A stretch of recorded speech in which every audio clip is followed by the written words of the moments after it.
ప్రార్థన చేద్దాం. ప్రార్థన, చిన్న ప్రార్థన దైవజనులు గబిలయ్య గారు చేస్తారు. తద్వారా మహోన్నతులకు దేవా, నీ దాసుని ఎలా ఇచ్చించి దేశమంతా దేశ విదేశాల్లో బలిపీఠాలు కట్టడానికి వాడుకుంటున్నావో ఆ మహిమగలిగిన సాక్ష్యం మా హృదయాన్ని ఒక ప్రేరణగా మీరు మాట్లాడారు. పిలుపు గుండెల్లో ఉన్న సువార్త అగ్ని పాలకొండ డివిజన్లో ఉన్నటువంటి సేవకులందరూ హృదయాల్లోకి తీసుకురావడానికి నీ సేవకుని నామంగా వాడుకున్నారు.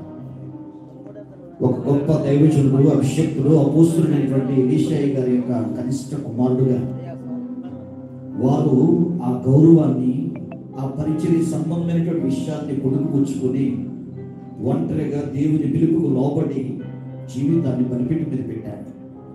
గాఢాంధకారపు లోయలు దాటించి ఈరోజు నార్త్ ఇండియాకి, తెలుగు రాష్ట్రానికి, భారతదేశానికి సువార్త మగుటంగా మార్చినందుకు స్తోత్రం.